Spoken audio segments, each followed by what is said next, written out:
Lepo pozdravljene, cenjene gledalke in spoštovani gledalci. V današnji oddaji Aktualno se bomo posvetili gospodarskim javnim službam in komunali, ki v večini od teh tudi izvaja. V studiu pozdravljam gospo Brigito Šen-Krže, direktorico Idrijske komunale. Lepo pozdravljeni. Pozdravljeni. Na zadnjem zasedanju občinskega sveta v decembru je občina potrdila nove cene, nekatere so višje, nekatere so nižje. Kaj se je pravzaprav podražilo? Ja, seveda, določeni segmenti storitev so se podražile, predvsem na račun posameznih vzrokov, se pravi elementov, kot so rasti cen goriv, ki je eden izmed glavnih stroškov v našem podjetju, potem seveda tudi posledica spremembe stroška dela. Tu je bila sprejeta nova kolektivna pogodba komunalnih dejavnosti, ki je tudi svoj tarifnem delu določa določene spremembe. Cen si pravzaprav ne izmišljujete sami, oblikujete jih skladno z vladno uredbo. Tako je. Se pravi, za podlago je tu uradna uredba o oblikovanju cen gospodarskih javnih služb. Metodologija je zelo jasno določena in tudi jasno opredeljena, tako da je tu tudi podlaga. Med novimi sprejetimi cenami smo opazili, da se je na primer zbiranje mešanih komunalnih odpadkov podražilo za 0,3%, skoraj nič, medtem ko se je prispevek za infrastrukturo dvignil kar za 34%. Zakaj? Zdaj, infrastruktura se seveda pomeni oprema, ki jo ima v lasti občina. Se pravi, celotna omrežnina, ki je pri oskrbi s pitno vodo in pri odvajanju in čiščenju odpadnih voda, predstavlja infrastruktura, in tudi pri ravnanju s komunalnimi odpadki, to se pravi ekološki odtoki, vsa infrastruktura, ki jo imamo v zbirnem centru, je v lasti občine Idrija, ki nam potem mesečno izdaja račune za ta najem, ki ga potem mi dejansko prefakturiramo naprej uporabnikom. In kje so razlogi za to podražitev? V novih, bom rekla, opremi, v novih, če se pogovarjamo recimo o oskrbi s pitno vodo, se pravi novih vodovodih, ki so jih izdelali. Skratka, vse, kar je občina v lanskem letu, se pravi v letu 2021, vložila v opremo.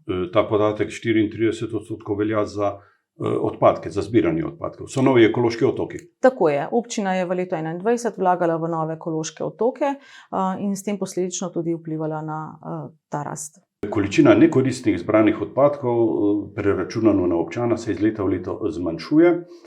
Letos naj bi po vaših predvidevanjih vsak občan v občini Idrija pridelal okrog 120 kg teh odpadkov, kar je nekaj manj kot lansko leto. Je to splošen trend v državi? Kolikor se pogovarjam z stanovskimi kolegi, ni povsod tako. Tako da tukaj je res en vzor in jaz mislim, da smo skupaj z občani na pravi poti, kar v bistvu seveda pomeni tudi boljši in večji delež ločeno zbranih odpadkov, ne? Ločenih odpadkov je vse več, mislim, da že okrog 66%. Tako je in tukaj smo tudi en izmed boljših, da rečem, imamo še prostor, boljše občine ločujejo tudi 80 in več odstotkov, vendar smo med boljšimi, v tistem srednjem razredu po statistiki v Sloveniji. To ločevanje, dosledno ločevanje, pa ima seveda tudi finančne učinke, ne? Ker ločeno zbrane frakcije pravzaprav vi oddate v predelavo brezplačno, oziroma z njim nimate stroškov, razen prevoza od ekološkega odtoka do Ljubevča. Drži to? Tako je. Če se pogovarjamo o steklu, embalaži v smislu tetrapakov, pločevink, plastenk, papirja, je naš oziroma strošek, ki potem na koncu bremeni občana, od ekološkega odtoka do zbirnega centra v Ljubevču. Če pa ta embalaža, ta tetrapak, pločevinka pristane med mešanimi komunalnimi odpadki, to se pravi v našem zelenem zabojniku, pa poleg tega stroška prevoza zbiranja od zabojnika do zbirnega centra, sledi prevoz še v Ljubljano in tam seveda tudi sledi strošek obdelave in odlaganja, ki ga izvaja JP Vodovod kanalizacija Snaga. Sedaj ste reorganizirali sistem pobiranja teh mešanih odpadkov, korenito reorganizirali, skoraj prepolovili ste število odvozov iz ekoloških odtokov. Bo to izvedljivo? Prakse po drugih občinah, ki imajo tudi še vedno tudi nižji delež ločeno zbranih odpadkov, je takšna, da je pač rok oziroma ta razmak med pobiranjem vedno daljši. In glede na to, da smo tukaj, kot ste že prej omenili, preko 60% že zberemo ločeno zbranih odpadkov, ne vidimo težave, da na tem delu ne bi bili uspešni. Dejstvo je, da se naši ekološki otoki z ločenimi zbranimi odpadki zelo polnijo. Zato smo v letu 2021 je bil marsikateri zabojnik tako zeval, da tako rečemo, in temu pač želimo iti nasproti, da se take zgodbe ne ponavljajo. To pomeni, da boste večkrat tudi tedensko odvažali steklo, karton, papir? Predvsem embalaža, pa kot ste rekel, tudi kartona, papirja je veliko, poznajo se bom rekla, to nakupovanje. Zelo veliko opazimo nekih kartonov, ki so prej vsebovali neko pohištvo, se pravi bi rekla, nakupi zdajšnjih trgovcev, ki jih srečujemo v Sloveniji. Tudi internetna trgovina, vsaka pošiljka pride v nekem zavoju, tega se nabere, ne? Tako je, in res tu bi apelirala na občane, da te kartone poskušajo vsaj malo zložiti, jih, bom rekla, stlačiti. Namreč pogosto je v zabojniku lahko samo 1 ali 2 kartona in zabojnik že zeva. Skrbi pa podatek, da v zabojniku za mešane odpadke je plastike zelo veliko, v 2 letih se je ta količina celo podvojila. Ja, to je v zadnji sortirni analizi, ki smo jo delali v letu 2021, pokazalo, da je res količina embalaže se je povečala. Vedno vzamemo enako območje, isto območje, da je stvar lahko tudi primerljiva. Tako da občani naj res embalažo dajo v zabojnik za embalažo in ne v mešan zabojnik. Ekološki otoki so postavljeni v urbanih naseljih, pa tudi na podeželju. Kako ocenjujete urejenost teh ekoloških otokov in kdo je pravzaprav odgovoren za to, da je objekt primerno urejen, počiščen? Tako je zdaj pri zabojnikih oziroma ekoloških otokih, bi si seveda želeli, da bi jih bilo morda na nekaterih mestih tudi še več. V samo novo izgradnjo investira občina kot lokalna skupnost, vzdrževanje v smislu pometanja in tako je pa v našem delu, se pravi pa naša dolžnost. In ravno zato si tudi želimo, ker ekipe, ki skrbi za ravnanje z komunalnimi odpadki, nismo in ne načrtujemo, da bi v tem trenutku večali, dodatno zaposlovali. Smo tudi s to reorganizacijo zdaj redkega pobiranja mešanih komunalnih odpadkov nekako načrtujemo, da bomo lahko del ekipe vsaj v nekem delu tudi razporedili na vzdrževanje ekoloških otokov. Pri zbiranju odpadkov imate izgubo, izkazujete izgubo zadnje 4 leta. Ta je v skupnem seštevku že okoli 130.000 evrov. Kako boste rešili ta problem? Zdaj, tako je, ne. Na izgubo je sigurno vplivala številni elementi, med drugim tudi rasti posameznih cen prevzema. Namreč gradbene odpadke konkretno moramo predati naprej v uporabo, na predelavo in seveda se jih plača. Ravno tako recimo zeleni vrtni odres, ne. Tako da vse tisto, kar občani pripeljejo na naš zbirni center, ni nadaljnji prevzem brezplačana, ne. Tudi nevarni odpadki, cena prevzema nevarnih odpadkov rastejo, ne, ko se jih preda naprej v obdelavo. Tako da tu so glavni razlogi, mi smo zdaj v te položnice oziroma v te kalkulacije cen vključili 1/3 teh preteklih natečenih izgub. Sedaj posluje komunala pozitivno, trenutno. Imate pa resen problem z neplačniki. V vaši bilanci z 30.9. lansko leto piše, da imate terjatev celo za 1.157.000. So to zapadle ali ne zapadle obveznosti? To so v bistvu skupne terjatve do naših kupcev. Naj povem, da na mesečnem nivoju izdamo položnic cirka 4.300 položnic, da imamo vsak mesec cirka 650 takšnih uporabnikov, ki ne plačajo v roku, in da jih imamo cirka 450 uporabnikov, katerih skupni dolg je 225.000 evrov, že zapadlih več kot 180 dni. Ampak to gre za storitve, ki ste jih vi že opravili za račune, ki ste jih vi plačali. Tako je. In ta denar vam manjka in ga greste iskati pravzaprav na banko. Ja, v tem trenutku druge možnosti nismo imeli, smo pa že lansko leto pričeli z intenzivno izterjavo, tako da smo nekako uporabili vse postopke. Občani na svojih položnicah lahko, na vsakih mesečnih položnicah, že lahko zaznajo vrstico, kjer jih opominja, koliko je njihov pretekli dolg. In to tudi predstavlja kot nekako prvi opomin. Smo pa potem tudi nadaljujemo z intenziteto izterjave tudi z ostalimi opomini. Vendar končni rezultat ni spodbuden, saj se, bi rekel, ta znesek iz kvartala v kvartal povečuje.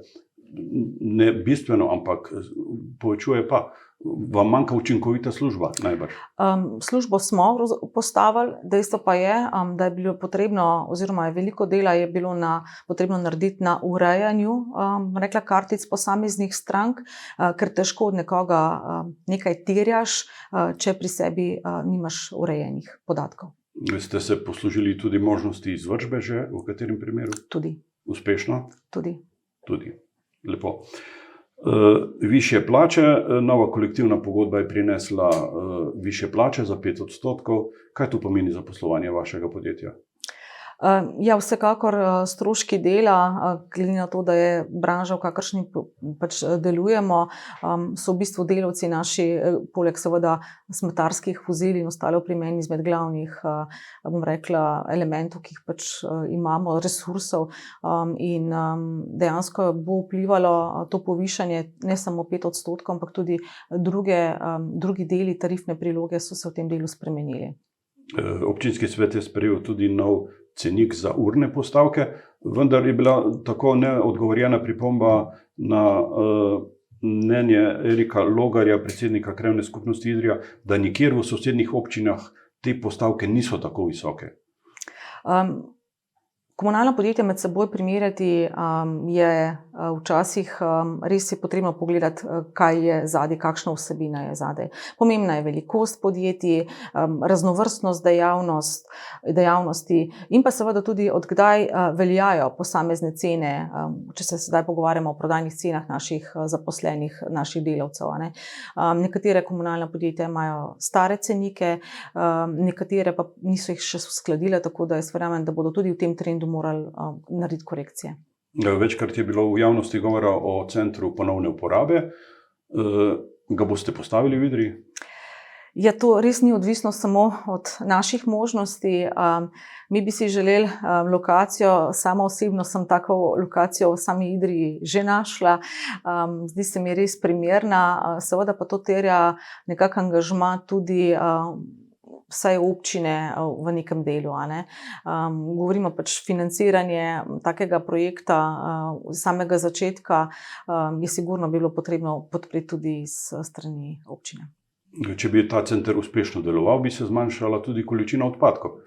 Tako je. Definitivno med našimi odpadki, ki jih dobimo na zbirni center v Ljubevč, so tudi takšni, ki bi jim lahko dali ponovno uporabo, pa naj bo to lonček za cvetlico ali pa kaj drugega. In v nekaterih krajih, nekatere komunalna podjetja to že zelo dobro izvajajo, ta stvar že živi in se kaže trend. Je pa dejstvo, da tu se ne more gledati potem samo uspešnost tega projekta, če se pogovarjamo o finančnem izplenu, ampak tudi ta sekundarni prispevek, kot ste omenili, da ta odpadek ne potuje za Ljubljano, za obdelavo, ampak v bistvu tega stroška ni. Pogledal sem primer v Velenju. Tam je na primer v lanskem letu lastnika zamenjalo kar 4225 predmetov v tem centru druge uporabe, ki so jih kupili za simboličnih nekaj evrov. Ja, to je siguren trend in jaz upam, da nam bi v kakšnem letu, 2, 3, kakorkoli, da bi ratalo nek tak center postaviti. Ker vem, da obstajajo izdelki, taki materiali v naših gospodinjstvih, ker ga iz različnih razlogov ali ne uporabljamo, ali ne rabimo več in se kopičijo. To se v bistvu tudi vidi skozi vedno večjo količino kosovnih odpadkov, ki jih odvažamo iz naših gospodinjstev, da obstajajo taki artikli. Omenili ste obdobje 3 let. 3 leta traja sedaj tudi načrtovana selitev Solnice iz Kajzer parka v sedaj Grevo Ljubevč. Se bo to res uresničilo? Ja, lejte, v letu 2021 smo res intenzivno iskali lokacijo, kam bi lahko to solnico prestavili. Verjetno je tudi lokalna javnost seznanjena, da smo iskali neko lokacijo, za katero smo potem ugotovili, da je povsem neprimerna in neustrezna.